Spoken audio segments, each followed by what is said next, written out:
Get out of it. Good morning, coaches. Today I'm going to be talking through a short activity that you can use for a variety of different skills and age levels to help players work on getting out of uncomfortable situations. Sometimes we'll think about how we want players to be, comfortable on the ball. We want to have ball mastery, but we discourage the situations that are most likely to occur in games where they're going to be uncomfortable.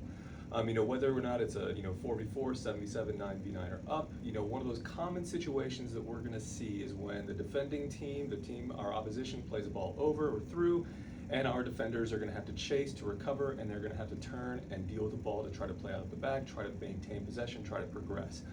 That is kind of that main focus for what this could look like, but there's a variety of situations that are going to mimic this kind of discomfort in how we want to maintain and progress the ball. So what we have basically here is a 2v2. We have team in yellow who is attacking north, and we have team in blue who is attacking south. The team in blue, who are starting out as defenders, they are going to be situated on the end or on the halfway line, just on the touch. And we have our one attacker who's going to be receiving, who is back here, and we have our second attacker who is going to be situated on the goal. So what's going to happen is coach is going to start with the ball, and they are going to situate themselves such that they can play a ball behind this attacker. So as on the count of 3, 2, 1, go, ball is played somewhere in here where this attacker is going to have to retrieve to turn, and as soon as the ball is played, our defenders step in and our second attacker steps in.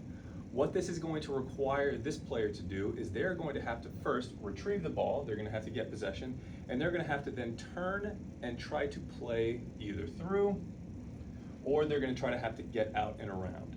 Now, what this is going to really do is create that situation where, let's say in that example I gave, where the ball is played through past the defender, that last defender, they're going to have to chase, and they're going to have to do something with it. Now, obviously, we want them to be able to do something more than just play the ball out. So this is really giving them that, okay, hey, we are uncomfortable. It's okay to make a mistake here. We want you to practice trying to get out of it. Can you get the ball? Can you dribble out? Can you pass out? What can you see?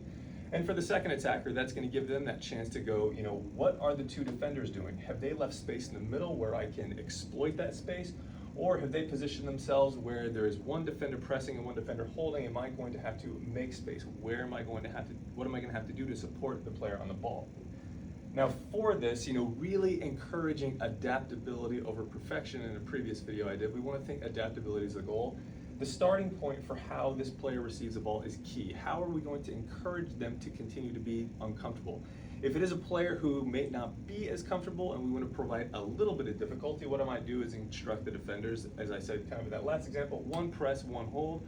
Or, if they are going to press, playing a ball that's not going to be so difficult for them to navigate where they're going to be at a complete 180 turn. Maybe I'll play the ball just to the side so they can receive it, and so they're already kind of set up so their body position is going to encourage them to be able to see their options.